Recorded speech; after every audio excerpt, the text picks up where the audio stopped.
Hello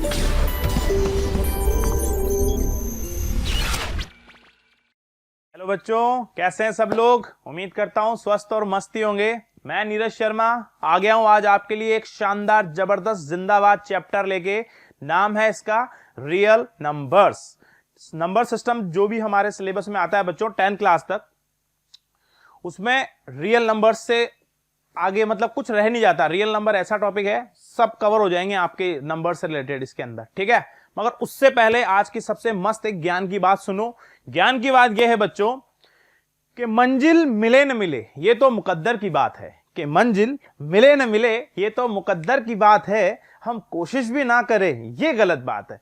तो बच्चों कोशिश हमेशा करते रहना चाहिए, ठीक है। कोशिश करना बंद नहीं करना है।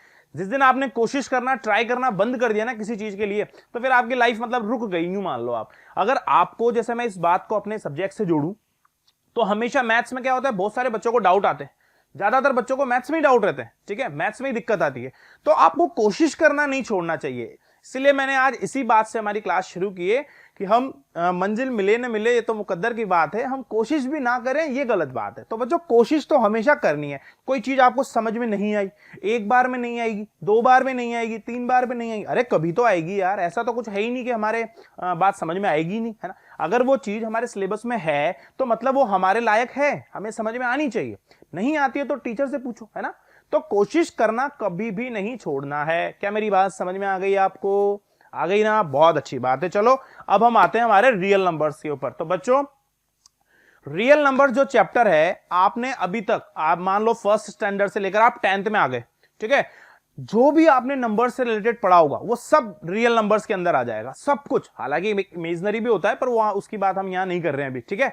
तो रियल नंबर्स में आपने जो कुछ भी पढ़ा इससे पहले, फर्स्ट से लेकर के पूरा 10th क्लास तक, सब कुछ रियल नंबर में आ जाएगा। नंबर से रिलेटेड जो भी आपने पढ़ा होगा, जितने भी टाइप के नंबर हैं सब, मतलब रियल नंबर क्या कह सकते हो ना, फैमिली के दादाजी हो गए, ऐसे समझ लो आप। और बाकी सब जो आपने पढ़े जैसे रैशनल, इरैशनल या इंटीजर, होल, नेचुरल, ये सब इसके अंदर आ जाएंगे। समझ में आ रही मेरी बात? तो रियल नंबर अपने आप में दादाजी हो गए। समझ में आ गई बात? चलो अब आगे बढ़ते हैं यार, बहुत तेज तेज बात समझेंगे। देखो रियल नंबर हमारा चैप्टर है और जो बिल्कुल बेसिक सी, अब देखो हमारे को ना फटाफट से सारी चीजें लर्न करते हुए चलना है एक्चुअली, है ना। अब हमारे पास इतना टाइम तो है नहीं कि हम लोग पूरा सिलेबस कवर कर पाएंगे, है ना। तो बहुत मैं आज के इस वीडियो में आपके लिए बहुत ही की पॉइंट्स लेकर आया हूं, सिर्फ की पॉइंट्स। मैंने पिछले कुछ साल के पेपर्स को स्टडी किया है और जो देखा कि कौन कौन से टॉपिक्स हर चैप्टर के लिए बहुत ज्यादा इंपॉर्टेंट है और उन्हीं से सारे क्वेश्चंस बनते हैं, ठीक है। तो मैं केवल बच्चों केवल उन्हीं टॉपिक को लेकर के आया हूं जिनसे क्वेश्चन आते हैं, आएंगे। समझ में आ रही बात? हर एक टॉपिक कवर नहीं करेंगे, पूरी जो चीज, जो इंपॉर्टेंट चीजें है ना सबसे ज्यादा, जैसे बहुत छोटी छोटी से माइन्यूट चीजें, जैसे आप होल नंबर किसे कहेंगे, रियल नंबर, रैशनल नंबर किसे, ये थोड़ी ना बताऊंगा यार। समझ रहे हो ना मेरी बात? तो बहुत चैप्टर के अंदर का मतलब जो सार है ना, जो निचोड़ है ना बाबा, वो हम निकाल के लाए आज, ठीक है। तो उम्मीद करूंगा आपको बहुत मजा भी आएगा और बहुत पसंद भी आएगा, ठीक है। बाकी की जो चीजें हैं वो हम डिस्कस जरूर कर लेंगे। जैसे अगर मैं स्टार्ट करूं रियल नंबर्स की बच्चों, तो सबसे पहले आपको नेचुरल नंबर से बात बताई जाती है, ठीक है। चल सबसे पहले तो नंबर्स की बात कर लो आप। नंबर क्या होते हैं पता है किसी को? सोचते हो आप इतना कभी कि नंबर्स क्या है? नंबर्स से पहले क्या आते हैं? डिजिट्स आते हैं। डिजिट क्या होते हैं? 0 से लेकर के 9 तक, है ना। टोटल 10 डिजिट हो गए। तो नंबर्स क्या है मेरे भाई? नंबर्स क्या है बच्चों? नंबर्स के बारे में थोड़ा सोचो। नंबर्स क्या है? They are combination of digits. जो नंबर्स होते हैं ना बच्चों, वो क्या है? कॉम्बिनेशन से। किनके? डिजिट्स के। और डिजिट वही 0 से 9, टोटल 10 डिजिट। इन्हीं से सारे दुनिया के नंबर बन रहे हैं। आ रही बात समझ में आपको? ठीक है। तो कुल मिलाकर के बस मैं ये कह रहा हूं आपसे कि आपको नंबर्स के बारे में, ठीक है बच्चों, तो नंबर्स का आपको पता लग गया। अच्छा अब सबसे पहले हम बात करेंगे नेचुरल नंबर्स की। आपको सबको पता है नेचुरल नंबर्स क्या होते हैं, फटाफट से डिस्कस करेंगे क्योंकि हमारे को और भी चीजें पढ़नी है। तो जो 1 से शुरू होते हैं, या आप कह दो counting numbers are called natural numbers, तो ये नेचुरल नंबर हो जाते हैं यार। उसके बाद अगर हम बात करें बच्चों होल नंबर्स की, होल नंबर्स में क्या है? बस 0 एक्स्ट्रा आ जाता है और क्या है, सेम ही तो है भाई। नेचुरल नंबर 1 से स्टार्ट हुए, होल नंबर 0 से स्टार्ट हुए, तो ये होल नंबर्स में क्या हो जाएगा? 0 1 2 3 4 5 6 7 8, ये हो जाएंगे होल नंबर। 0 एक्स्ट्रा आ जाता है, ठीक है। उसके बाद इंटीजर आते हैं। इंटीजर क्या होते हैं बच्चों? All the negatives and positives. जितने भी होल नंबर्स तो हैं ही से, अब वो तो सारे पॉजिटिव ही होते हैं।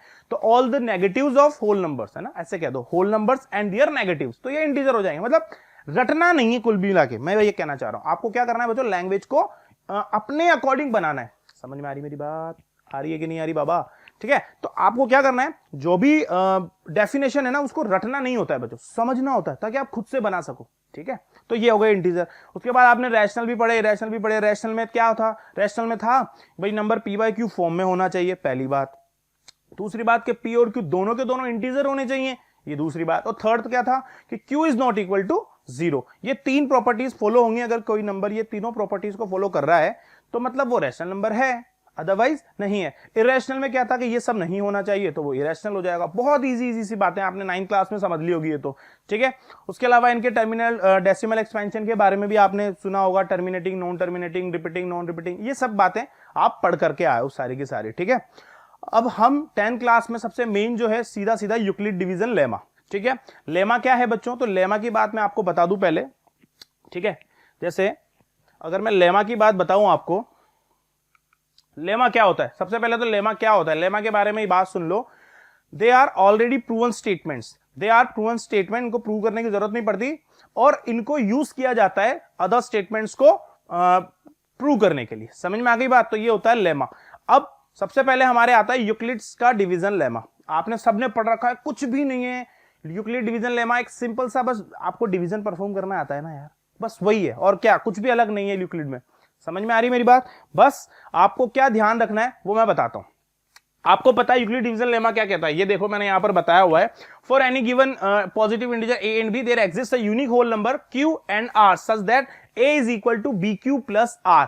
बच्चों a is equal to bq plus r। अब a क्या है, b क्या है, वो भी सुन लो फटाफट से। a क्या होता है आपका डिविडेंड, b क्या होता है आपका डिविजर, Q क्या होता है क्वोशिएंट और R क्या होता है रिमाइंडर। जब भी आप एक सिंपल सा डिवाइड भी करते हो यार, जैसे मैंने यहां पर एक एग्जांपल दिया हुआ है, 5 डिवाइडेड बाय 2 किया है, तो 5 हमारा डिविडेंड है, 2 हमारा डिविजर है। तो जब हमने 2 से डिवाइड करना स्टार्ट किया 5 को, तो क्वोशिएंट कितना है 2, मतलब 2 2 4 और रिमाइंडर आ गया 1।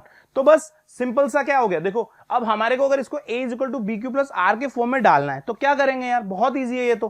भाई a is equal to a तो डिविडेंड है 5 हो जाएगा, b क्या है 2, q क्या है 2, r क्या है 1। बच्चों रिमाइंडर बहुत इंपॉर्टेंट है, r जो है ना, r हमारा रिमाइंडर, ये क्या होगा हमेशा यार, थोड़ा सा सोच करके देखो, दिमाग लगाओ थोड़ा सा, कोई बड़ी बात नहीं। क्या करना है सिर्फ कि r रिमाइंडर है तो रिमाइंडर क्या बचता है, या तो कंप्लीटली डिवाइड हो जाए, अगर कंप्लीटली डिवाइड हो रहा है तो रिमाइंडर तो 0, हाँ या ना, आएगा ना 0, रिमाइंडर तो 0 हो गया। अच्छा कंप्लीट डिवाइड नहीं हो रहा है, कुछ ना कुछ रिमाइंडर आ रहा है, तो रिमाइंडर जो आएगा वो हमेशा डिविजर से छोटा होगा, हाँ या ना बोलो। डिविजर से क्या होगा, छोटा, स्मॉल ही होगा ना। जैसे यहां पर बात करूं, डिविजर हमारा है 2, तो जो रिमाइंडर होगा ना वो क्या क्या हो सकता था, 0 1, बस और कुछ नहीं हो सकता। 2 भी नहीं हो सकता, क्योंकि 2 2 अगर हो जाएगा तो वो तो फिर बात बनेगी नहीं ना। रिमाइंडर का मतलब है कि कंप्लीट डिवाइड नहीं होना, यही मतलब हो रहा है रिमाइंडर। अगर 0 आ रहा है रिमाइंडर तो मतलब कंप्लीट डिवाइड हो गया, और कुछ ना कुछ बच रहा है मतलब कंप्लीट डिवाइड नहीं हुआ। तो बस इतना सा है और कुछ भी अलग नहीं है यूक्लिड डिवीजन लेमा में, ठीक है। ये बिल्कुल बेसिक सी बात है, आप इसको इस तरह से याद रख लो, dividend is equal to divisor into quotient plus remainder. आप जब छोटी छोटी क्लासों में थे ना प्यारे प्यारे बच्चों, तब भी आपको ये चीजें बताई गई थी। बहुत छोटी छोटी क्लासों में भी तो ये चीज तो हम पढ़ते ही हैं यार। हाँ बच्चे आपको, आपकी छोटे, आप छोटे बच्चे थे, मैम आपको सिखाती थी सारी बातें, ये डिविडेंड है, ये डिविजर है, डिविजर को से डिवाइड किया जाता है डिविडेंड को तो क्वोशिएंट आता है, कंप्लीट डिवाइड नहीं हुआ तो रिमाइंडर आता है। याद है, ये बातें याद होनी चाहिए यार, ये तो बहुत बेसिक सी बात है। अच्छा मेन चीज क्या है, मेन चीज सुन लो भाई। मेन चीज ये है कि हम ये पढ़ क्यों रहे हैं यार, पढ़ क्यों रहे हैं, क्योंकि इसकी जो एप्लीकेशन है ना वो हमारे बहुत काम के। इसका एप्लीकेशन आपको पता है, एचसीएफ निकालने के काम आता है, पढ़ रखा है आपने। इसका एचसीएफ कैसे निकाला जाता है, एक क्वेश्चन तो मैंने आपको डायरेक्ट सॉल्व करके दिखा रखा है, और बाकी कुछ क्वेश्चन हम सॉल्व करके भी देखेंगे, ठीक है। एक क्वेश्चन जो डायरेक्ट सॉल्व किया हुआ है मैंने, वो मैं आपको पहले दिखाता हूं। तो देखो क्वेश्चन है, गिवन नंबर है 135 और 225, और आपको इसका एचसीएफ निकालना है बच्चों। क्या बोला मैंने, गिवन नंबर है आपके पास 135 और 225, तो आपको क्या करना है, इसका एचसीएफ निकालना है, ठीक है। अब आपको इसका एचसीएफ निकालना है, तो देखो सबसे पहले स्टेप, अब ये मैंने पता है क्यों किया, ये सॉल्व एग्जांपल पता है मैंने क्यों दिया है, ताकि स्टेप्स का पता लग जाए आपको ना, स्टेप बाय स्टेप कैसे क्वेश्चन को सॉल्व किया जाता है, ये मेरा मेन पर्पस था। इसलिए मैंने एक क्वेश्चन डायरेक्ट सॉल्व करके दे दिया, इसके बाद हम खुद करने वाले हैं, सो डोंट वरी। चलो ठीक है, इस एग्जांपल की बात करते हैं यार। गिवन नंबर्स है एक 135 एंड 225। पहली स्टेप बहुत इंपॉर्टेंट है बच्चों, वो क्या कहते हैं ना, first impression is the last impression.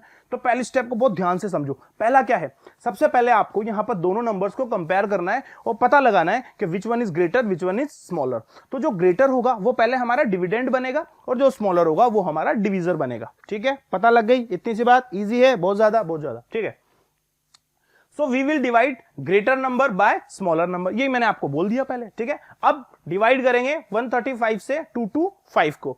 तो फर्स्ट बार में जब 225 को डिवाइड किया हमने 135 से, अब देखो सेकंड स्टेप्स बहुत इंपॉर्टेंट है। फर्स्ट स्टेप में तो हमने पता लगा लिया which number is greater which one is smaller. अब आगे की बात सुनो बच्चों, बहुत ध्यान से, इजी चीजें हैं, ऐसा लोड लेके मत समझना चीजों को कि यार बहुत लोड ले रहा है ना, बहुत इजी बचकानी चीजें। एचसीएफ निकाल रहे हैं यार, एचसीएफ 6 क्लास के बच्चों को भी पढ़ाना पड़ता है एचसीएफ निकालना। तो तुम तो 10th में हो बाबू, क्या कर रहे हो। ठीक है, चलो हाँ बच्चों 225 हो गया, 135 इंटू 1 प्लस 90। भाई 135 से डिवाइड करेंगे 225 को, वन टाइम ही तो डिवाइड होगा यार, 2 टाइम में तो ज्यादा हो जाएगा ना। हाँ ठीक है, तो 1 टाइम हुआ, रिमाइंडर कितना आ गया 90। ठीक है, अगली स्टेप बहुत ज्यादा इंपॉर्टेंट है, बहुत ध्यान से सुनो। जो आपका रिमाइंडर आया ना बच्चों, अब वो तो बन जाता है नेक्स्ट स्टेप में डिविजर, और जो फर्स्ट स्टेप में आपका था डिविजर वो अब बन जाएगा डिविडेंड। यही प्रोसेस है, यही चलाना है, रिपीट करना है, करते रहना है, आगे बढ़ना है, बढ़ते रहना है। ठीक है, देखो 135 अब 90, पहले वो क्या था रिमाइंडर, अब क्या बन गया डिविजर। फटाफट से डिवाइड लगाओ, फिर 92 था तो 180 होता है यार, ज्यादा है, एक बार डिवाइड होगा, रिमाइंडर कितना आ गया 45 आ गया। अच्छा आगे बढ़ो, 45 के बाद अब फिर वही प्रोसेस यार भाई। 45 अब क्या बन जाएगा आपका, ये देखो बन गया, क्या बना डिविजर। ये 45 जो है इसको अब डिविडेंड कितना हो जाएगा आपका 90। तो 90 से 45 को जैसे आपने डिवाइड लगाया 2 टाइम कंप्लीट डिवाइड हो गया। क्या 2 टाइम कंप्लीट डिवाइड का मतलब क्या होता है, उसका मतलब होता है रिमाइंडर क्या 0। रिमाइंडर आया 0 और रिमाइंडर 0 आने का मतलब डिवीजन कंप्लीटली परफॉर्म हो गया। अब 10 द एचसीएफ इज 45, तो एचसीएफ क्या आ गया 45। तो मतलब आपको यह बात याद रखनी है कि जिस डिवीजर की वजह से, क्या बोला बहुत ध्यान से, जिस डिवीजर की वजह से रिमाइंडर 0 आ जाए, क्या बोला मैंने, बहुत ध्यान से सुन लो, जिस डिवीजर की वजह से रिमाइंडर क्या आ जाए मेरे बच्चों 0 आ जाए, तो बस वही हमारा क्या है एचसीएफ। समझ में आ गई बात, एचसीएफ हो जाएगा। क्लियर है क्या, इसमें कोई दिक्कत है क्या, नहीं होनी चाहिए यार, ये तो इजी सी बात है मेरे ख्याल से, इसमें कोई बड़ी बात है ही नहीं। ये तो मैं मानता हूं कि मतलब आंखें बंद करके भी कराओगे तो कर लोगे। आंखें बंद करके कैसे करेंगे सर। चलो एक एग्जांपल और है, इसको करते हैं। अब अपन खुद करेंगे, खुद से क्वेश्चन पढ़ो। Find the HCF of 81 and 675 using Euclid division lemma. हाँ ठीक है, कर लेंगे, कोई बड़ी बात नहीं है, डरते थोड़ी है। सबसे पहली स्टेप तो मैंने आपको बता दी कि दोनों को कंपेयर कर लो। तो देखो भैया, ठीक है बच्चों, ये हमारा क्वेश्चन था। तो देखो सबसे पहले तो 675 जो है ये ग्रेटर है किससे 81 से। ठीक है, 81 से। तो अब आपको ये पता लग गया कि कौन हमारा डिवीजर बनने वाला है, कौन हमारा डिविडेंड बनने वाला है। ठीक है, तो सबसे पहले वही a is equal to B Q plus R की फॉर्म याद रखनी है भाई। यही काम तो यही है, कुछ भी अलग थोड़ी है यार। कोई सा भी क्वेश्चन आ जाए, करना तो हमने यही है। ठीक है, करना तो हमने यही है। तो a हमारा डिविडेंड था, तो ये 675 यहां हमारा क्या बन जाएगा डिविडेंड बन जाएगा। ठीक है, 81 क्या है डिवीजर है, तो 81 से डिवाइड करना पड़ेगा। अब मल्टीप्लाई में यहां कुछ आएगा, प्लस में यहां कुछ रिमाइंडर आ जाएगा। ठीक है, अब देखो यार 81 की टेबल तो मुझे भी नहीं आएगी, आपको भी नहीं आएगी, तो मल्टीप्लाई करके देखना पड़ेगा। यहां से दिमाग लगाओ, थोड़ा सा सोचो यार 81 से कितने से मल्टीप्लाई किया जाए कि 675 आ जाए। आप खुद सोचो, अगर 10 से कर रहे हो तो 810 आ रहा है। ठीक है, तो मतलब 10 से थोड़ा सा ऊपर, मतलब थोड़ा नीचे उतरना पड़ेगा, 9 8 7। ठीक है, तो जैसे मुझे लग रहा है कि 81 को अगर हम पहले एक बार 7 से ही मल्टीप्लाई कर लें तो देखो नियरर पहुंच जाएंगे। ये 7 देखो नियरर पहुंचे थोड़ा सा 567। अब 8 से करके देख लो एक बार, है ना। 81 को 8 से करो, देखो कितना आ गया बच्चों, ये आ गया 648। अब कंफर्म्ड है, 9 से करेंगे तो यार ना बात थोड़ी बनेगी, समझ रहे हो ना। ठीक है, तो 8 टाइम, अब 8 टाइम में कितना आ रहा है 648, और यहां पर हमारे पास है 675। तो 75 में से 48 को सब्ट्रैक्ट कर लो। ठीक है, जो रिमाइंडर आएगा आ जाएगा। यहां पर हमारे पास हो जाएगा 15, 15 में से 8 गए तो 7, और यहां 6 में से गए तो 2, यानी कि हमारा रिमाइंडर कितना आ गया बच्चों, 27। देखो रिमाइंडर आ गया 27। फर्स्ट स्टेप के बाद सेकंड स्टेप बहुत इजी, समझ में आ जाएगी आपको, है ना, मतलब बचकाने सी है, आना समझ में चाहिए एक बार बस, फिर तो मतलब बहुत इजीली हो जाएगा। चलो इतना स्टेप समझ में आ गया आपको, नेक्स्ट स्टेप पे चल सकते हैं बिना किसी दिक्कत के। ठीक है भैया, चलो अब नेक्स्ट स्टेप क्या, जो फर्स्ट स्टेप का डिवीजर होता है वो सेकंड में क्या बनता है, डिविडेंड बनता है। तो बना दो साहब, ये हमने बना दिया, 81 को रिमाइंडर डिवीजर बन जाता है, तो ये लो 27। अब इनटू में कुछ प्लस रिमाइंडर में कुछ। यार 81 से तो अब मतलब 27 से कर रहे हो तो थोड़ा सा मतलब ध्यान रखो यार कि भाई यार 81 है, 81 को तो किससे मल्टीप्लाई करना चाहिए, 81 को नहीं 27 को डिवाइड तो 27 से कर रहे हैं ना यार। तो देखो ये 27, अब आप इसको 3 से मल्टीप्लाई करो, कितना आएगा, कैरी गया 6 और ये 8, देखो 81 आ गया। मतलब 3 बार में कंप्लीट डिवाइड हो रहा है ना यार, समझ में आ रही है ना बात। तो ये 81 से 27 को 3 टाइम मल्टीप्लाई करेंगे, रिमाइंडर विल बी 0, 0 भैया। और मैंने अभी अभी आपको एक बात बोली थी, क्या बोली थी, जिस डिवीजर की वजह से, क्या बोला था मैंने, जिस डिवीजर की वजह से रिमाइंडर क्या आ जाए 0, वही हमारा हीरो। तो 27 हमारा क्या हो जाएगा, इसका मतलब HCF of 81, 675 is what? is 27। ठीक है, तो वो क्या हो जाएगा हमारा, HCF ऑफ 81, 675 is 27। तो बच्चों ये था HCF निकालने का फंडा। एक हमने डायरेक्ट एग्जांपल देखा, एक मैंने खुद आपको परफॉर्म करवाया, सॉल्व करके दिखाया। तो कोई बड़ी बात नहीं है, क्वेश्चन आते हैं, मैं फिर कह रहा हूं बोर्ड में क्वेश्चन आएगा ही आएगा, कंफर्म है, कंफर्म है। तो बहुत अच्छे से इसकी प्रैक्टिस करनी है आप लोगों को, समझ में आ रही बात। प्रैक्टिस नहीं करोगे तो फिर मजा नहीं आएगा, है ना। पढ़ाने का मजा तभी है जब बच्चे को मतलब बच्चा सीखे भी सही। मैं क्यों पढ़ा रहा हूं यार, मुझे तो आती है चीजें, है ना। तो आपको मेहनत करनी है बच्चों, देखो यार जब तो मेहनत नहीं करोगे ना फिर मजा नहीं आएगा। ठीक है, और ये तो बहुत ईजी चीज है बच्चों, मार्क्स मतलब क्या कह दूं, मार्क्स छीनने के, मार्क्स कमाने के सबसे अच्छे अच्छे तरीके लाया हूं मैं आज। कैसे स्कोर करना है, कैसे हम ज्यादा से ज्यादा चीजों को चैप्टर की कवर कर सकते हैं कम टाइम में। ये चीज याद रखनी है, कम टाइम में, बहुत कम टाइम में ज्यादा चीजों को कैसे कवर करें, यही मैं आपको बात बताने वाला हूं। समझ रहे हो ना, इस लेक्चर का पूरा जो फाइनली आप एनालाइज करोगे ना, तो जो की पॉइंट निकल के आएगा वो यही है कि कम से कम टाइम में पूरा का पूरा चैप्टर को मैं कैसे अपने पास लूं, कैसे उसको समझ लूं। समझ रहे हो बात, यही है इस लेक्चर का मतलब। ठीक है बाबा, चलो आगे बढ़ते हैं। ये बचकाना सा एग्जांपल आपको समझ में आ गया होगा, इसमें कोई बड़ी बात है नहीं। अब दूसरे क्वेश्चन करते हैं। आ गया दूसरा क्वेश्चन, देखो, use Euclid's division algorithm to find the HCF of this this this.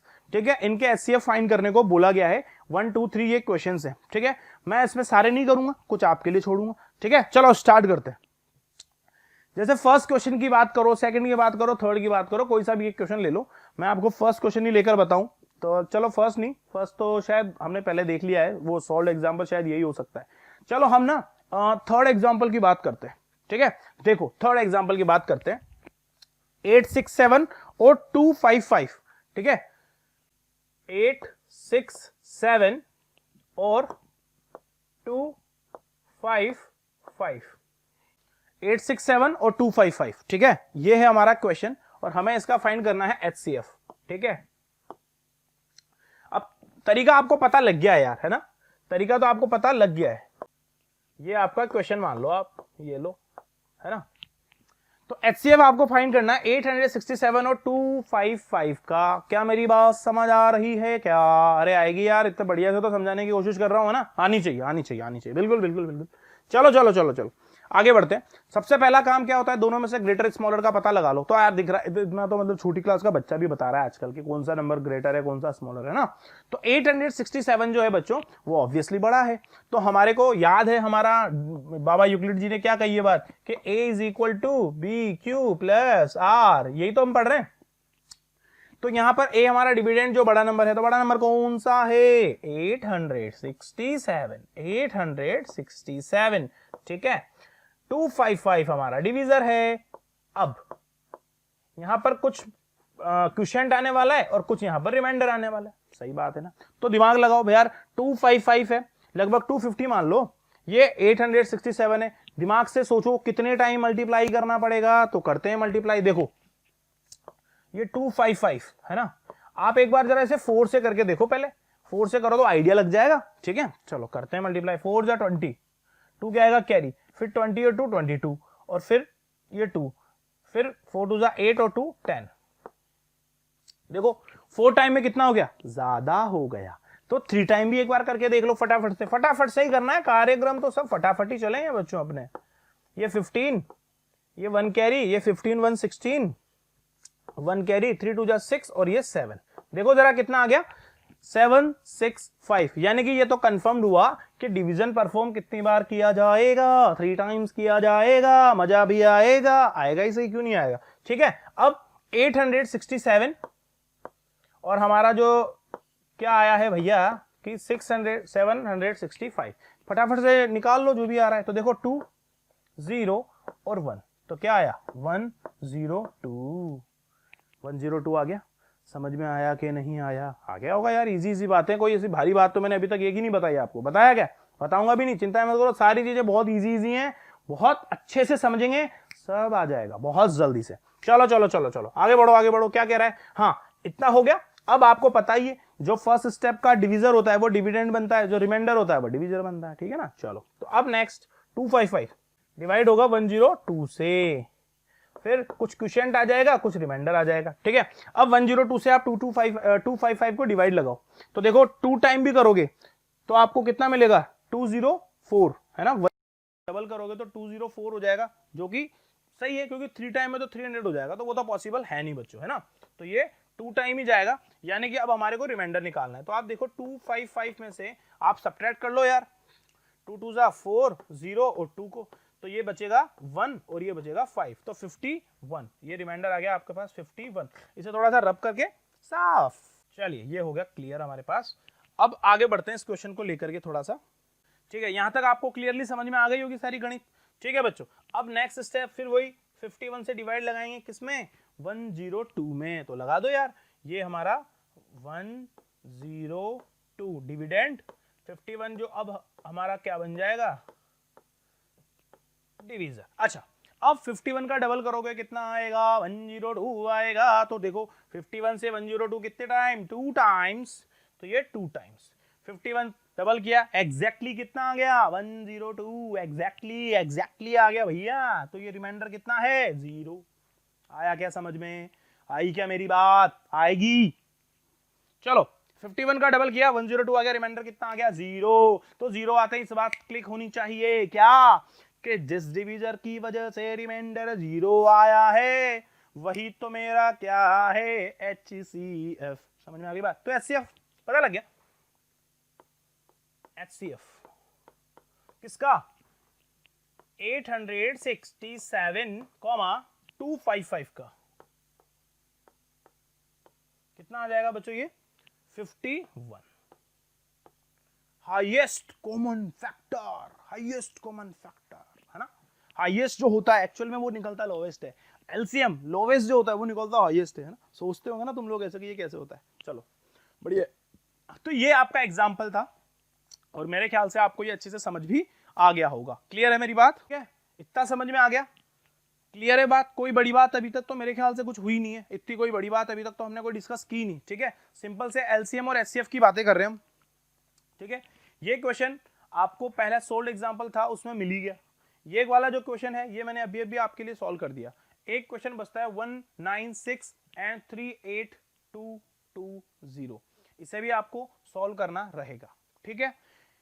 अब मेरे ख्याल से इसमें तो मुझे कोई दिक्कत लग नहीं रही कि आप लोगों को कोई दिक्कत आएगी। हमने 3 क्वेश्चन डिस्कस कर लिए हैं जो कि बहुत अच्छे माने जाएंगे, ठीक है, जितने भी टाइप के क्वेश्चन होते हैं। अच्छा मैंने जो पेपर डिस्कस किए, पेपर जो देखे पिछले सालों के, उनमें हम हर पेपर में मुझे ऐसे क्वेश्चन मिल रहे हैं, मतलब ये कंफर्म है बच्चों, मान के चलो कि ऐसे क्वेश्चन आते हैं और आएंगे, ठीक है ना।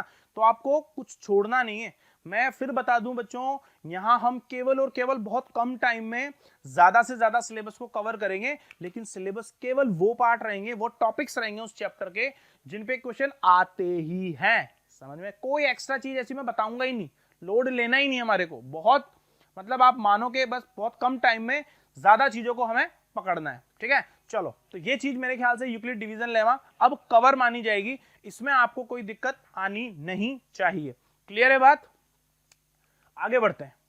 अब बात करते हैं बच्चों फंडामेंटल थ्योरम की। ठीक है, फंडामेंटल थ्योरम ऑफ अरिथमेटिक। क्या कहती है थ्योरम? बहुत इजी है थ्योरम, ज्यादा कुछ कहती नहीं, बहुत इजी, बहुत सस्ती सी, बहुत बच्ची सी थ्योरम है। बचपन में से ही पढ़े हो आपने, प्राइम नंबर्स तो पढ़े हैं यार।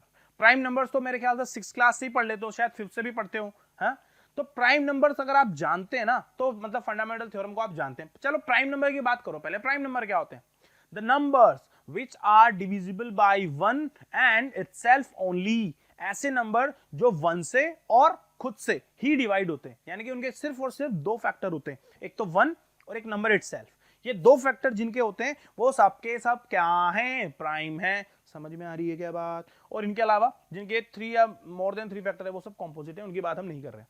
ठीक है, प्राइम नंबर की केवल हम यहां बात कर रहे हैं।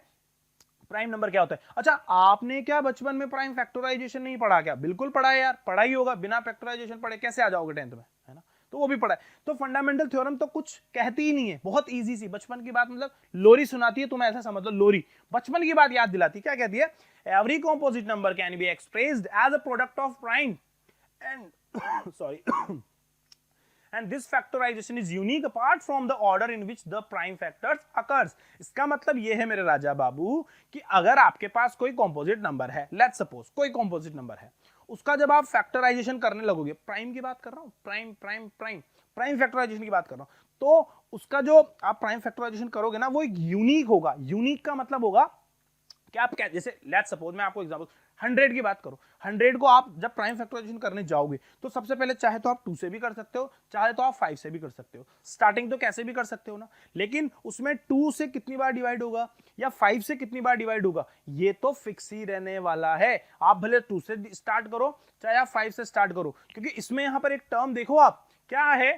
Factorisation. This factorization is unique.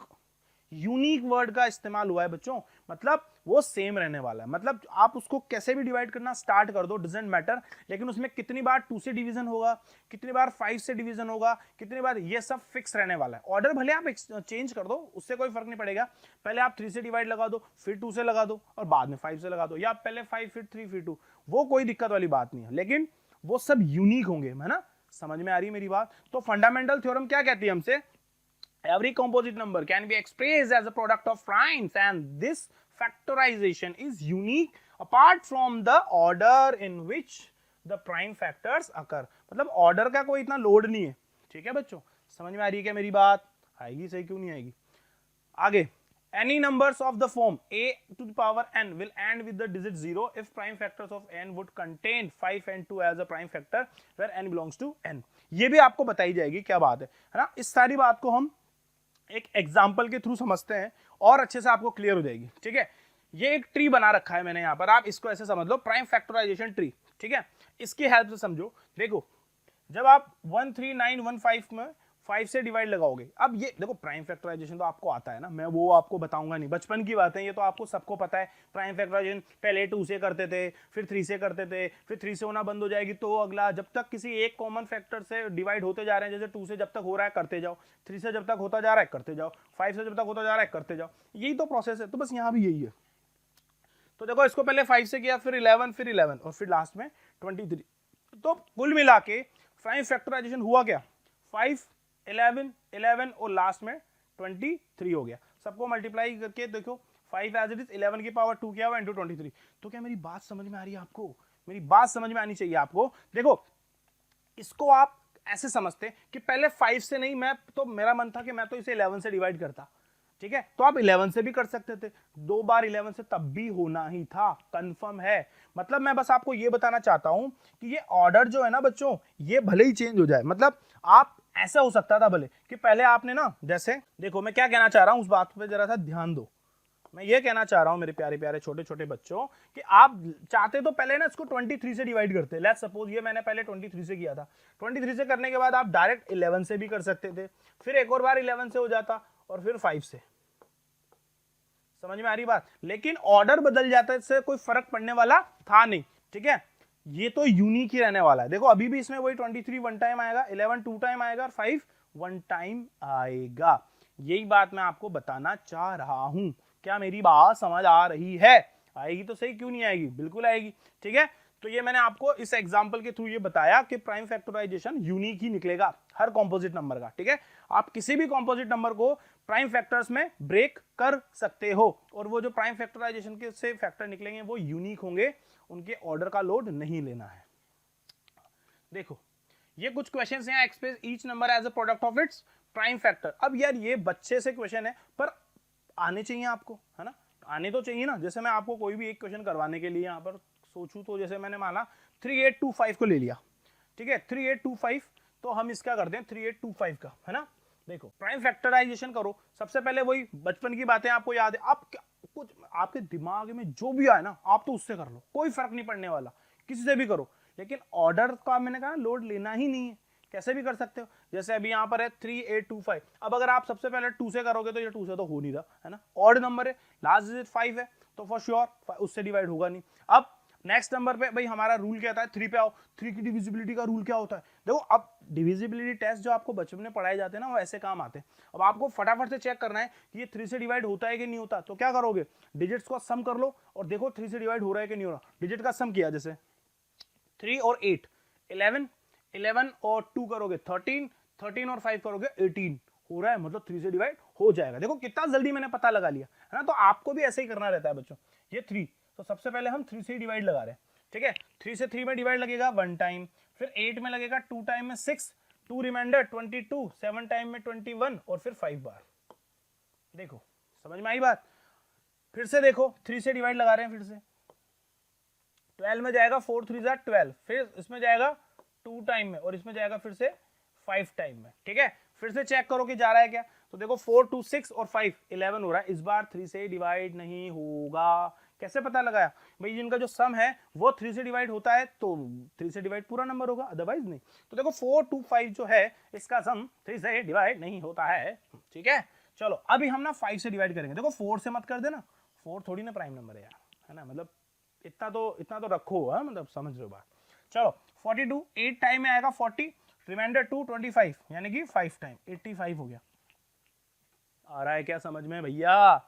Prime factorisation है, बचकानी बातें बचपन की, ये तो आनी चाहिए तुम लोगों को। क्या कर रहे हो, है ना। ठीक है ठीक है, आती है आती है, आगे बढ़ो। अब नेक्स्ट वापस से किससे, 5 से ही करो। ठीक है, नेक्स्ट वापस किससे करोगे, 5 से, तो 85 में डिवाइड लगाओ, वही 8 में जाएगा पहले 1 टाइम, फिर 3 रिमाइंडर यानी कि 7, 17। अब 17 तो अपने आप में ही प्राइम है, तो बस 17 का तो 17 से जाएगा और किसी से जाएगा नहीं, और ये आ गया 1। तो देखो भैया आपके पास जो प्राइम फैक्टराइजेशन आया किसका, 3825 का, 3825। ठीक है, क्या आया, 3 इंटू 3 इंटू कहां गया 5 इंटू 5 इंटू 17, यह है आपका प्राइम फैक्टराइजेशन। आप इसे ऐसे भी लिख सकते हो, 3 स्क्वायर मल्टीप्लाई 5 स्क्वायर इंटू 17, ये लो, आ गया समझ, 3 स्क्वायर 5 स्क्वायर 17, क्लियर है। तो इस तरह से आप किसी भी नंबर का प्राइम फैक्टराइजेशन बहुत इजीली निकाल पाओगे। क्लियर हुई क्या बात, समझ में आया क्या आपको खेल? ठीक है बच्चों, समझ में आ रही सारी बातें। देखो इसमें कुछ एग्जांपल और भी थे, जैसे 140 है या कोई से भी नंबर है। अब ये सब आपको खुद से करने रहेंगे। ठीक है, जैसे मैंने आपको 3825 का तो बता दिया, एक और मैं आपको बताता हूं, चलो 5005 का। ठीक है, ये भी देख लो, यहीं पर बता दूं क्या 5005 का, देखो यहीं बता देता हूं आप लोगों को मैं, है ना, 5005, देखो यहीं पे बता देता हूं प्राइम फैक्टराइजेशन। ठीक है, कुछ भी नहीं है, क्या करना है, प्राइम फैक्टराइजेशन तो बहुत इजी चीज होती है ना, डिवाइड लगाओ फटाफट से। आप तो 5 से लगा दो, क्योंकि देखो 5 + 5 10 ही हो रहा है सम, 3 से तो डिवाइड होने की चांसेस है ही नहीं, तो 5 से लगाया डिवाइड साहब, ये लो ये लो और ये लो। देखो इसमें जाएगा 1 टाइम। ठीक है, फिर 0 0 0 0 और फिर ये 1 से। ठीक है, समझ में आ रही है बात? ठीक है, 5005 और फिर अब ये 5 से डिवाइड हो जाएगा। क्लियर है बात? अब आगे बढ़ो, अब इसमें सोचना पड़ेगा आपको। ठीक है, 5 से डिवाइड किया आपने, 5005 आया, वन टाइम गया 0000। ठीक है, अब देखो 2 से डिवाइड करना पॉसिबल है नहीं, ऑड नंबर है। 3 का डिविजिबिलिटी रूल लग नहीं रहा है, क्यों? क्योंकि 1 + 1 जो है सम तो 2 ही हो रहा है। फिर 5 से होगा नहीं क्योंकि लास्ट का 05 नहीं है। 6 से करना नहीं है। 7 का देख लो, 7 से एक बार करके ट्राई करो। ठीक है, 7 से करो, देखो पहले 10 में जाएगा 1 टाइम। ठीक है, 10 में गया 1 टाइम। अब 3 रिमाइंडर यानी कि हो गया 30 में जाएगा 4 टाइम है ना। फिर 2 रिमाइंडर और 21 यानी कि 3 टाइम। ये लो, ये 3 टाइम चला गया। आया समझ में? कुछ तो आया ही होगा यार, ऐसी क्या बात है, आ रहा है समझ में? ठीक है, अब 7 से हो गया। 7 के बाद अब इसको देखो, फिर से क्या है, 7 से हो रहा है क्या? नहीं हो रहा है। क्या 3 से हो रहा है क्या? 1 5 6 नहीं हो रहा है ना, क्योंकि 7 और 8 हो रहा है, नहीं हो रहा है। तो 7 के बाद ही चलना पड़ेगा। 7 के बाद 8 नहीं, 9 नहीं, 10 11 से करके देख लो, क्या 11 से हो रहा है क्या? ये देखो हो रहा है। 11 का डिविजिबिलिटी टेस्ट याद करो, डिफरेंस निकालना होता है इवन प्लेसेस और ऑड प्लेसेस की डिजिट्स का। अगर वो डिफरेंस 0 या 11 के मल्टीपल में, तो देखो यहाँ डिफरेंस 0 आ रहा है बच्चों, तो मतलब 11 से बात बन जाएगी। बनाओ बात 11 से। तो देखो 11 से 14 में जाएगा पहले 1 टाइम। ठीक है, कितना रिमाइंडर आएगा? 3 हो जाएगा 33, और 33 में कितनी बार? 3 बार जाता है, याद है कि नहीं? ठीक है, और फिर ये 13 से। ठीक है, देखो बच्चों 13 से आ गया तो 13 से 13 में गया ये 1 टाइम। क्लियर हो गई बात? तो मतलब आपके पास अब HCF आ गया, सॉरी प्राइम फैक्टराइजेशन आ गया। क्या आया? 505 के लिए 5005 प्राइम फैक्टराइजेशन क्या आया भैया? इसका आया 5 × 7 × 11 × 13। ठीक है, तो ये आ गया आपके पास इसका प्राइम फैक्टराइजेशन, 5 × 7 × 11 × 13। क्लियर है क्या मेरी बात? समझ में आ रही है मेरी बातें?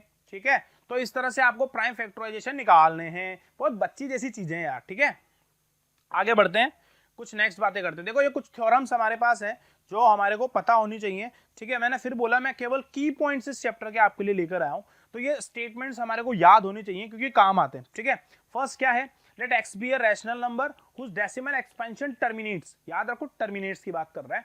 Then x can be expressed in the form p by q where p and q are co-prime and the prime factorization of q is of the form 2 की पावर n into 5 की पावर। यार तुम तो ना headache ही मत लो, मैं क्या बता रहा हूं वो सुनो, बहुत ध्यान से सुनो। अगर किसी भी नंबर का आपको ये बात तो पता है, रैशनल इरेशनल आपने 9th में पढ़े हैं, आपको ये बात पता है कि अगर किसी का डेसिमल एक्सपेंशन कैसा हो, टर्मिनेटिंग, तो वो तो रैशनल हो जाता है। ठीक है, नॉन टर्मिनेटिंग में 2 कंडीशन होती है कि नॉन टर्मिनेटिंग में एक तो रिपीटिंग और एक नॉन रिपीटिंग आता है। तो जो टर्मिनेटिंग विद नॉन रिपीटिंग है वो तो कहा, जो नॉन टर्मिनेटिंग नॉन रिपीटिंग है वो तो इरेशनल में चल जाता है, जो नॉन टर्मिनेटिंग रिपीटिंग है वो रैशनल में आ जाता है। पता है आपको ये बात? 3 ही तरह के तो बताए गए थे। एक तो सिंपल टर्मिनेट हो गया, 0 रिमाइंडर फ्री फायर, कोई दिक्कत ही नहीं है, वो रैशनल। दो नॉन टर्मिनेटिंग में 2 कंडीशन होती है, नॉन टर्मिनेटिंग प्लस रिपीटिंग और नॉन टर्मिनेटिंग नॉन रिपीटिंग। तो नॉन रिपीटिंग वाला जो है वो इरेशनल और रिपीटिंग वाला रैशनल, ये आपको पता है। तो बात सिर्फ ये इतनी सी कह रहा है कि देखो कि अगर x be a rational number whose decimal expansion terminates, कैसा है? टर्मिनेट करता है, then x can be expressed in the form of p q। कुल मिलाकर के उसका जो आपको, जैसे अगर आपके पास लेट्स सपोज कोई भी नंबर आ गया, जैसे मान लो आया कि 3/10 एक नंबर है, तो जो 10 है उस वो आपको पता है 3/10 से 0.3 आ जाएगा, टर्मिनेट कर जाएगा। लेकिन वो जो 10 है ना उसको आप टर्मिनेट करने की बात आपको पता है, तो 2 की पावर n इंटू 5 की पावर n में लिख पाओगे। अगर नहीं लिख पा रहे हो ना तो फिर वो टर्मिनेटिंग होगा ही नहीं। याद रखना ये बात, बस ये यही कहना चाह रहा है। मैं आपको एग्जांपल के थ्रू ये बात और अच्छे से क्लियर करूंगा। ठीक है, इसका कन्वर्स दिया हुआ है कि p by q be a rational number such that the prime factorization of q of the form 2 की power n into 5 power m where m n are non negative integers then x has a decimal expression which terminate। जो ऊपर बोला गया ना उसका just उल्टा नीचे बोला गया। क्या बोला गया भाई? अगर उसका दोनों बातों को मैं एक साथ कंक्लूड करता हूं, देखो अगर डेसिमल एक्सपेंशन जो उसका है वो टर्मिनेटिंग है तो उसका जो डिनोमिनेटर होगा p by q का, जो q होगा डिनोमिनेटर कह सकते हो आप उसे, वो हमेशा 2 की पावर n इंटू 5 की पावर m की फॉर्म में ही होगा। इसका उल्टा क्या बोल दिया उसने कि अगर हम उसके डिनोमिनेटर को 2 की पावर m n इंटू 5 की पावर n में लिख पा रहे हैं, दैट मीन्स वो कैसा होगा? उसका डेसिमल एक्सपेंशन टर्मिनेटिंग टाइप का होगा। क्लियर है पिक्चर? बहुत इजी सी बातें याद रखनी है।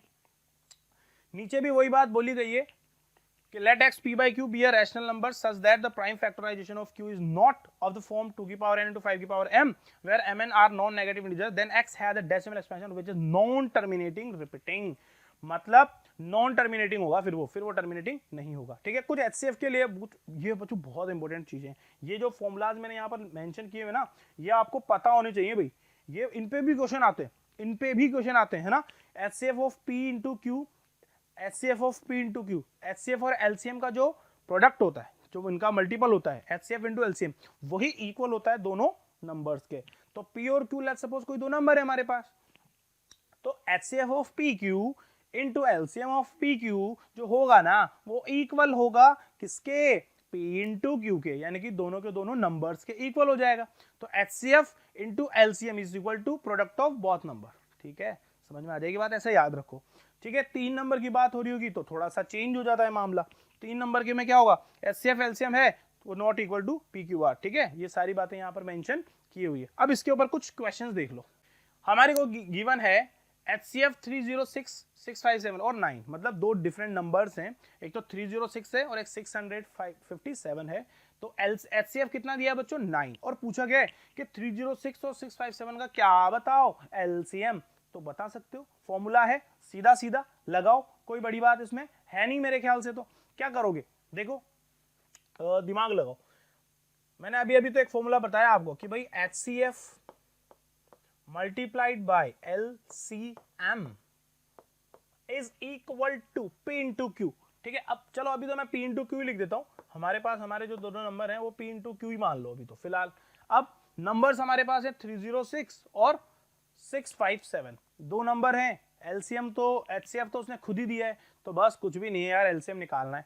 यहां से अगर मैं आपको बोलूं कि भैया LCM बताओ, तो आप क्या बोलोगे? Sir LCM is equal to P into Q divided by HCF। यही तो कहोगे, और क्या कहोगे? हाँ, यही तो कहोगे। चलो अब P इंटू Q को कर लो फटाफट से। तो यार ये तो बहुत इजी बातें हो गई। देखो जैसे 306 मल्टीप्लाइड बाय 657, गा के पढ़ रहे हैं क्या हम? 657 और divided by HCF which is 9। ठीक है, अब डिवाइड लगाना शुरू करो, जो आएगा आ जाएगा। ठीक है, देखो किसी न किसी को तो कंप्लीट डिवाइड करेगा, या तो इसको करेगा या इसको करेगा। आप तो 3 से भी डिवाइड कर सकते हो अगर आपको जल्दी करना है। तो छोटे नंबर से हमारा दिमाग थोड़ा तेज चलता है। तो ये देखो इससे 3 टाइम हो गया इसको करो, ये 1 टाइम 0 और ये 2 टाइम, ये 1 0 2 टाइम हो गया। ये फिर एक बार 3 से डिवाइड हो रहा है, तो इसको एक बार फिर 3 से डिवाइड कर दो, तो कितना आएगा? 3 3 जा 9, 1 रिमाइंडर और 4 3 जा 12। तो ये मल्टीप्लाई हो गया भाई 34 से। ठीक है, अब क्या करना है? 657 को 34 से मल्टीप्लाई करना है। अब आपको 34 की टेबल आती हो तो बहुत बढ़िया, नहीं आती तो करो मल्टीप्लाई। ठीक है, इनको आपको आपस में मल्टीप्लाई करना है, जो आंसर आएगा वो आ जाएगा। तो करो, ये आ जाएगा इनका LCM। ठीक है बच्चों, तो 2 2 3 3 8 ये आ जाएगा आपके पास इनका LCM। ठीक है, याद रखने वाली बात है कि थोड़ा सा भी बस ये काटने पीटने का काम है, छोटा मोटा, जितने नंबर छोटे हो जाएंगे उतना बढ़िया, नहीं होंगे तो फिर हमारे को कैलकुलेट तो करना ही पड़ेगा। ठीक है, एक बार क्रॉस चेक कर लें इसे। चलो ठीक है, उसको मैं रब कर देता हूं, ये आपको पता रहना चाहिए। तो ये था बच्चों क्वेश्चन, आप समझ में आ गया आपको ये बात? ठीक है, इस तरीके से आपको क्वेश्चन सॉल्व करने हैं सारे के सारे। ठीक है, ये तो बहुत इजी से क्वेश्चन है।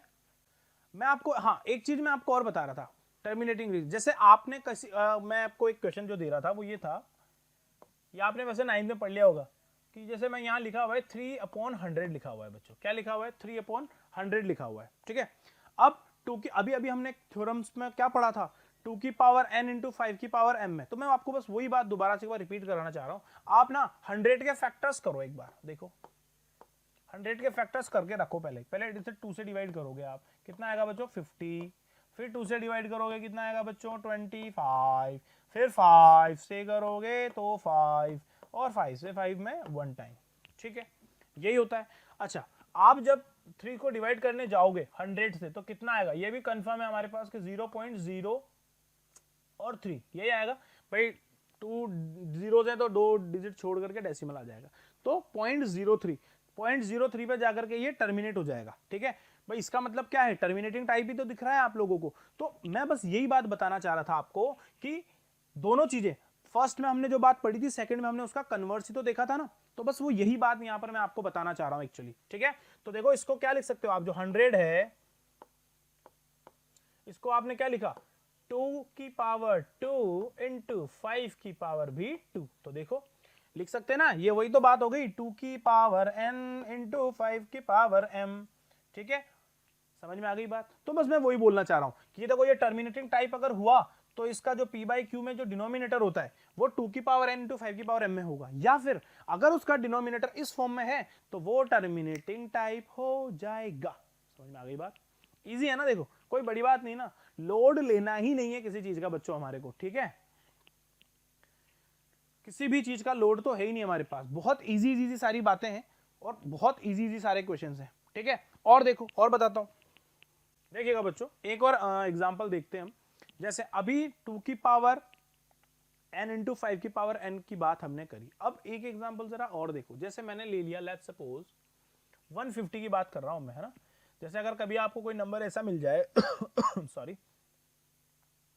नंबर मिला 7 अपॉन 150, 7 अपॉन 150, ये आपको नंबर मिल गया, ठीक है। तो अब देखना, चाहे तो आप ना 700 भी कर सकते हो, कोई दिक्कत नहीं, इसे 70 कर लो, पर बात तो वही पढ़ने वाली फिर भी, ये लो ये 70 कर लिया मैंने इसे, ठीक है, आप 0 से 0 डिवाइड कर दोगे तो भी 7/15 ही आएगा वो तो, ठीक है, वो कोई इशू नहीं है ना, तो 0 से 0 डिवाइड भी कर दोगे तो भी क्या आएगा, 7/15 आ जाएगा। तो बस मैं आपसे मैं तो यह कहना चाह रहा हूं बच्चों कि आपका जो ये 15 है, आप जब इसको प्राइम फैक्टराइजेशन करने जाओगे तो ऑब्वियसली पहले 3 से करना पड़ेगा 5 टाइम, और फिर 5 से करना पड़ेगा ये 1 टाइम। तो मैं दोनों तरह से आपको एक्सप्लेन कर रहा हूं कि अब आपके पास जो ये 15 है, इसके आपने जो प्राइम फैक्टर निकाले वो आ रहे हैं 3 इंटू 5, ठीक है, 3 इंटू 5 आया ना। हमने जो बोला था कि अगर ये 2 की पावर n और 5 की पावर m में आए तो ये कैसा होगा, टर्मिनेटिंग टाइप होगा, और अगर इस फॉर्म में ये नहीं आता है तब फिर ये टर्मिनेटिंग टाइप तो नहीं होगा। समझ में आ गई बात, फिर ये नॉन टर्मिनेटिंग में जाता है, क्लियर है बात। वही बात हम यहाँ प्रूव भी करने वाले हैं। देखो यहाँ पर 3 आ रहा है एक्स्ट्रा में, जबकि हमने जो यहाँ पर बोला उसमें 3 आता ही नहीं, तो 3 एक्स्ट्रा आ रहा है ना, इसका मतलब है कि ये कैसा है, नॉन टर्मिनेटिंग है। अब आप भले डिवाइड करके भी देखो, ठीक है, पूरी सेटिस्फेक्शन बच्चों, पूरा देखो, मैं आपको डिवाइड भी करके दिखा दूं, ये 7 है, ये आप डिवाइड करने बैठोगे इसको 15 से, ठीक है, डिवाइड होगा नहीं, डेसिमल 0 लगाओगे, ठीक है, ये यहां पर मैं डेसिमल लगा रहा हूं, हाँ 15 से डिवाइड लगाओगे 70 में, करो डिवाइड, तो ये जाएगा कितने बार में, 4 टाइम 60 होता है मेरे ख्याल से, ठीक है, रिमाइंडर कितना आएगा 10, फिर पॉइंट के लिए 0 लगा लोगे आप, फिर ये हो जाएगा 100, फिर 90 में जाएगा 6 टाइम, फिर ये 90, फिर रिमाइंडर कितना 10, फिर वही पॉइंट, फिर वही 0, फिर वही कितना 6 और फिर वही 90, फिर वही 10। तो ये देखो ये प्रोसेस चालू हो गया, अब ये प्रोसेस ऐसे कंटिन्यू आगे जाता जाएगा, कंटिन्यू आगे जाएगा। तो मतलब आपको ये लिखना पड़ेगा 0.4666666666 पे बार, और बार का मतलब बार बार, पता है ना आपको, बार का मतलब बार बार, बार का मतलब बार बार, मतलब ये बार बार है भैया, कोई गलत बार मत समझ लेना तुम, ऐसे करके 6 के ऊपर बार आ जाएगा, ठीक है, आ रहा है। आप थोड़ा और आगे तक बढ़ाकर देखना चाहो तो देख सकते हो, ठीक है। तो ये बात जो मैं आपको समझाना चाह रहा था वो समझ में आई कि नहीं आई, मेन चीज बस वही है, मैं तो वही कहना चाह रहा हूं आपसे, ठीक है, कि अगर वो 2 की पावर n इंटू 5 की पावर m फॉर्म में है ना बच्चों, तब तो जो गिवन नंबर है वो रैशनल होगा, या कह दो उसका डेसिमल एक्सपेंशन कैसा होगा, टर्मिनेटिंग टाइप। लेकिन जैसे ही उसमें 2 और 5 के अलावा कुछ और आएगा, 3 आ जाए, 7 आ जाए, 11 आ जाए, 13 आ जाए, भाई प्राइम नंबर ही आएंगे आने में, तो फिर वो कैसा हो जाएगा, नॉन टर्मिनेटिंग हो जाएगा, फिर वो टर्मिनेटिंग नहीं होगा।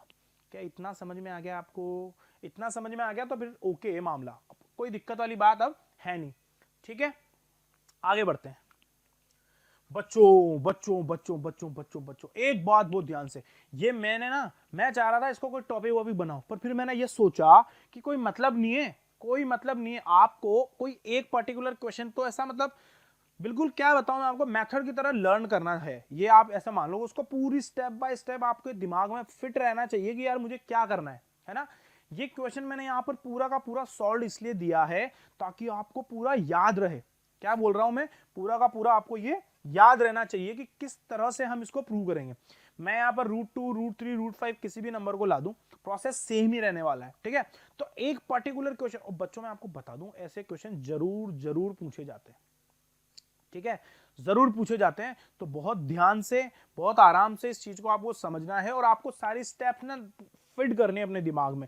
अगर आप बिल्कुल याद भी नहीं करोगे ना तो भी मतलब ऐसा लगेगा कि मुझे समझ आ रहा है, समझ में तो आएगा पूरा, आपको ऑटोमेटिकली याद हो जाएगा, मैं ये कहना चाह रहा हूँ, ठीक है। आपने अगर ऐसे 2-3 क्वेश्चंस भी कर लिए ना तो आपको ऑटोमेटिकली स्टेप्स लर्न हो जाएंगी, ये क्या क्या कहाँ लिखना होता है ये आपको सब याद हो जाएगा, ये सारी चीजें आपको पता लग जाएंगी, बस मैं ये मेरा पर्पज है, ठीक है। तो ये क्वेश्चन आपके आएंगे, इसको मैंने नाम दिया कॉन्ट्राडिक्शन मेथड, आप जानते हो, ठीक है। कॉन्ट्राडिक्शन के थ्रू हम कॉन्ट्राडिक्ट करते हैं हमारी दो बातों को, पहले हम रैशनल मान लेते हैं, फिर वो बाद में रैशनल नहीं आता और हम उसको इरेशनल बोलते हैं, तो कॉन्ट्राडिक्ट होता है, इसीलिए इसको हम यही कह रहे हैं। अच्छा, अब कैसे करते हैं प्रूव वो समझ लो, एक्सप्लेन भी करूंगा कि कैसे कैसे स्टेप बाय स्टेप आगे बढ़ रहे हैं, और आपको ना हर चीज को ध्यान में रखना है, आपको भी वहां पर कोशिश करनी है इसी तरह से लैंग्वेज लिखते हुए पूरे क्वेश्चन को सॉल्व करें, ठीक है, तभी आपका काम बनेगा अच्छे से। क्लियर है मेरी बात? तो देखो समझो सारी बातों को बहुत अच्छे से। क्वेश्चन आएगा prove that √5 is an irrational number. ये क्वेश्चन आ गया आपके पास कि √5 जो है एक इरेशनल नंबर है, ठीक है। कैसे करोगे? सबसे पहले हम हमारी बात को, इसने इरेशनल दिया, हम उसे क्या मान लेते हैं? रैशनल। पता है आपको, लेट √5 इज रैशनल, पहले हमने मान लिया, ठीक है। तो √5 को हम क्या मान लेते हैं? रैशनल नंबर मान लेते हैं, ठीक है। अब आपको पता है √5 है, तो √5 को a upon b माना, where a and b are coprime numbers, ठीक है, और b नॉट 0। भाई हमने ना ऑलरेडी सिंपलेस्ट फॉर्म में ले लिया, मतलब आपको पता है ना rational number p by Q की फॉर्म में होते हैं। अब p बाई क्यू की फॉर्म में हमने इनको माना है, तो p बाई क्यू का हो सकता है सिंप्लीफिकेशन करो, अगर जैसे p और q का कोई कॉमन फैक्टर हो, तो हमने तो पहले ही इसको a बाई बी में ले लिया, मतलब a और b जो है ना वो को प्राइम है, मतलब उनको वो अपनी सिंप्लीफाइड फॉर्म में ही है, और ज्यादा सिंप्लीफाई नहीं हो सकते वो, ठीक है। तो यहां हमने ये बोल दिया कि a और b जो है where a and b are coprime and b not equal to 0। a और b को प्राइम होने का मतलब है बच्चों इनका HCF जो है 1 है, मतलब ये दोनों सिवाय 1 के और किसी से भी डिवाइड नहीं हो सकते कॉमनली, ठीक है। चलो, तो √5 को हमने a अपॉन b बोल दिया, where a and b are coprime numbers and b not equal to 0। भाई b तो 0 होना नहीं चाहिए, p बाई क्यू में भी आपको ये बात तो पता ही है। अब squaring both sides we have, हमने इधर क्या किया, दोनों साइड का स्क्वायर किया, तो √5 का स्क्वायर तो रूट हट जाएगा, स्क्वायर रूट स्क्वायर को खा जाता है, 5 बच गया, ये 5, और a का स्क्वायर हो गया, b का स्क्वायर हो गया। बच्चों ये क्वेश्चन अपने आप में एक कॉन्सेप्ट है, आप ये समझ लो, इसको आपको पूरा अपने दिमाग में फीड करना है, ठीक है। और फिर बहुत सारी जगहों पे तो आपको पता है ये टूल की तरह काम आ जाएगा, जैसे 2 + √3 आ रहा है या 2 √3 आ रहा है, तो डिफरेंट वो एप्लीकेशंस हैं, पर इसको आपको एज अ कॉन्सेप्ट अपने दिमाग में फीड करना है, बस ये बात समझ लो आप। अगर आपने ये फीड कर लिया तो फिर आपके बहुत सारे क्वेश्चंस हवा में उड़ जाएंगे, समझ रहे हो बात। चलो आगे बढ़ते हैं। तो √5 को हमने a बाई बी मान लिया, where a and b are coprimes and b not equal to 0। उसके बाद स्क्वायर किया, बोथ साइड्स वी हैव, तो 5 is equal to a square upon b square हो गया। अब थोड़ा सा क्रॉस मल्टीप्लाई कर रहे हैं, तो ये a square is equal to 5b square हो गया। याद रखो क्या बोला, a square is equal to 5b square हो गया। अब यहां पर 5 डिवाइड्स a स्क्वायर, ये जो 5 है ये a स्क्वायर के अगर नीचे चला जाएगा तो ऑब्वियसली a स्क्वायर को डिवाइड करेगा, इसे करेगा ना फॉर श्योर, तो हैंस 5 डिवाइड्स a। अब यहां पर एक थ्योरम काम आती है, आपको याद होगा, if p is a prime number and it divides a square then it must be divided a, है ना। If p is a prime number and it divides a square then जो p होगा वो a को भी divide करने वाला है बच्चों, ये तो आपने थ्योरम पढ़ी है ना, समझ में आ रही बात। p अगर प्राइम है और वो किसी a स्क्वायर नंबर को a स्क्वायर को डिवाइड कर रहा है तो फिर वो a को भी डिवाइड करेगा। उसी थ्योरम की हेल्प से हमने ये रिजल्ट यहाँ पर सीधा सीधा लिखा है, हैंस 5 डिवाइड्स a, है ना, 5 डिवाइड्स a स्क्वायर, यहाँ पर जो 5 है वो a स्क्वायर को डिवाइड कर रहा है तो फिर वो a को भी डिवाइड करेगा। तो एक बात तो यहाँ पर आ गई, हैंस 5 डिवाइड्स a, तो ये चीज आपको एक तो याद रखनी है, ठीक है ना, हैंस 5 डिवाइड्स a, ये एक बात हो गई। उसके अलावा let a is equal to 5c, अब हमने a को क्या मान लिया है बच्चों, 5c मान लिया है। अब a की वैल्यू को हमने वापस यहाँ पर पुट किया, तो देखो a की वैल्यू को यहाँ पर a square equal to 5b square है ना, तो a की जगह पर 5c लिखा उसका स्क्वायर और ये साथ में 5b स्क्वायर। अब स्क्वायर को ओपन किया, 25c स्क्वायर और 5b square as it is, 5 से 25 फिर कैंसिल हुआ, तो यहाँ पर क्या बचेगा, 5c square equal to b square. अब फिर से देखो ये जो 5 है ये फिर b के नीचे जाएगा, है ना, तो 5 जो है वो डिवाइड कर रहा है किसको, b स्क्वायर को, b स्क्वायर को 5 फिर से डिवाइड करने वाला है, और अगर b स्क्वायर को 5 डिवाइड कर रहा है तो 5b को भी डिवाइड करेगा। यही तो बात हमने पढ़ी है ना, वही बात है कि p एक प्राइम नंबर है और अगर वो a स्क्वायर को डिवाइड कर रहा है तो फिर वो a को भी डिवाइड करेगा। ठीक है, उसी से तो 5 divides b square and hence 5 is b को भी डिवाइड कर रहा है, ये उसने बोला। अब आप खुद सोचो, जब हमने शुरुआत में ये बात बोल दी थी कि √5/ab where a and b are coprime, मतलब a और b को प्राइम थे, मतलब उनको केवल और केवल 1 से डिवाइड किया जा सकता था और किसी से भी नहीं, तो फिर यहां पर तो हमने कुछ अलग ही प्रूव कर दी बात। देखो a भी 5 से डिवाइड हो रहा है और b भी 5 से डिवाइड हो रहा है, मतलब a और b दोनों ही 5 से डिवाइड हो गए। तो इसका मतलब हुआ क्या, हमने जो माना था और जो अब हमने पाया है उन दोनों के बीच में क्या है, कॉन्ट्राडिक्टोरी बातें एक दूसरे को कर रही है ना, दोनों बातें एक दूसरे से मैच कहां हो रही है। तो इसका मतलब अब यहां पर ये स्टेटमेंट बहुत इंपॉर्टेंट हो जाता है, ये स्टेटमेंट आपको याद होना चाहिए। 5 is a common factor of a and b. This is not possible as a and b are co-prime. a और b को हमने co-prime माना था, तो 1 के अलावा और कोई उनको डिवाइड कर ही नहीं सकता। आ रहा है क्या समझ में, आएगा।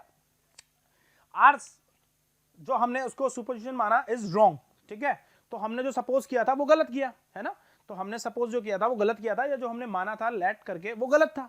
क्लियर हुई बात, और इसीलिए hence √5 is an irrational number. तो हमने जो सपोज किया था, जो हमने माना था वो गलत माना था, इस वजह से हमारी बातें एक दूसरे को कॉन्ट्राडिक्ट कर रही थी।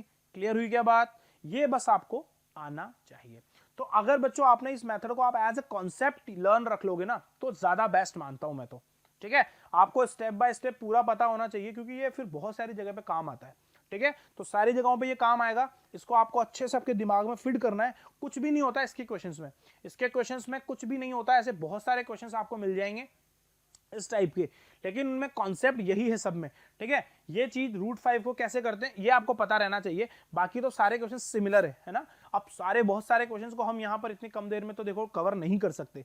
हाँ, मैंने आपको इस चैप्टर में बच्चों पूरा जितना हो सकता था मैक्सिमम जो इंपॉर्टेंट है, देखो मैं फिर बात बोल रहा हूँ, सिर्फ और सिर्फ इंपॉर्टेंट जिनसे क्वेश्चंस आते ही हैं और आएंगे, वो चीज मैंने आपको ज्यादा यहाँ पर बताई है। अब 9th क्लास के कुछ कॉन्सेप्ट्स होते हैं, जैसे आपको पता है सर्ट्स रेडिकल्स वाले, तो वो भी आपको पता होने चाहिए। अब 9th पढ़कर आए तो वो चीजें भी आपके लिए बहुत इंपॉर्टेंट हो जाती है ना, जैसे वहां रैशनलाइजेशन एक इंपॉर्टेंट चीज होती है, और इसके अलावा सर्ट्स और रेडिकल्स में क्वेश्चंस आते हैं वो इंपॉर्टेंट होते हैं। तो ये सब चीजें तो आती ही है ना, मगर मेन चीज क्या है, किस पर कॉन्सेप्ट पर क्वेश्चन ज्यादा पूछे जाते हैं, वो मैंने आज आपको यहां पर डिस्कस कर दिया है।